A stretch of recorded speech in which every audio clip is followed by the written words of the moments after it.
Waxaa gurigan ku dhashay Baba Vanga. Baba Vanga gurigeeda qofkii doonaya inuu soo booqdo maanta waxa uu bixinayaa lacag. Sidoo kale gurigeeda waxaa ka buuxa hadiyadihii ay u keeni jireen dadkii soo booqan jiray. Baba Vanga waxa ay dhalatay muddo maanta laga joogo 109 sano ka hor. Magaceedu dhabta wuxuu ahaa Vangelia Bandaiva. Inta magacan la siinin ka hor, caadada iyo istaandarka waqtiga jiray, qoyskeedii banaanka ayay istaagi jireen.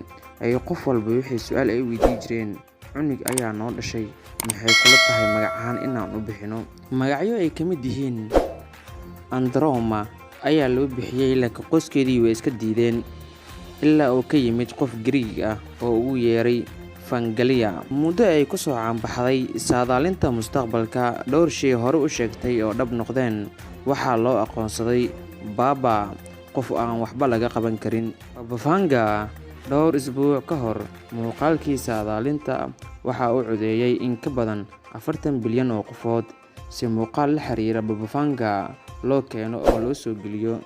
Kaliya oo coday waxaan keeni doonaa saaxirka labaad oo ku soo xiga Baba Vanga, khaasatan saaxirkii ugu horeeyay ee soo saara daawada daacuunka.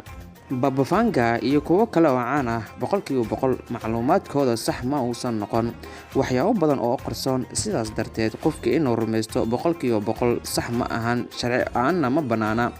Diiniyan, saaxir in la rumaysto ma banaana. Markii laga soo tago qofka u tago saaxir, salaadiisa lama aqbalayo muddo 40 maalin. Barnaamijka ujeedadiisu waa in qofka ka warqaba akhbaaraadka taariikhda ee dunida.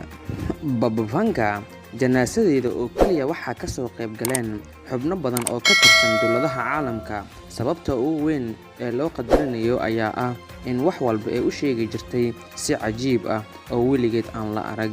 Baba Vanga sida caadada ah waa qof indhoolo ah oo waxba aan arag. Dadku waxay isweydiinayaan sidee suurtagal ku noqotay in 24 sano ka hor Baba Vanga oo dhimatay, sidee arrimaha mustaqbalka maanta ee ishaaro ugu bixin karto. Sida guud, saaxirinta hadalkooda waa kuwa baasweer ku xiran, badanaa waxa ay ku hadlaan luqadda nambarada. Tusaale ahaan, mar ay tilmaamtay Baba Vanga awaarihii dunida, waxay aad u isticmaashay nambarka 0. waxaa hadalkeedii ka mid ahaa, waxaa ii muuqda sanado badan oo 00 ah. Badanaa dadka turjuma ee luqadda saaxirinta ayaa sheegay. Baba Vanga asal ahaan waxay ka soo jeedaa waddanka Bulgaria. 31 January 1911 oo maanta laga joogo hal qarni iyo wax ka badan. Waxa ay dhimatay 1996 iyadoo jirta 86 sano. Waxa ay ku dhalatay kansarka naasaha. Baba Vanga sida asalka ah ayadoo yar ayay indho beeshay. Buugaagta badanaa waxaa lagu sheegaa in biriq indhaha ay ugu dhacday, balse dad badan ayaa arrintaas beeniyay. Xitaa dad dib u baaray diiwaanka meteorologiga xilligaas ayay beeniyeen.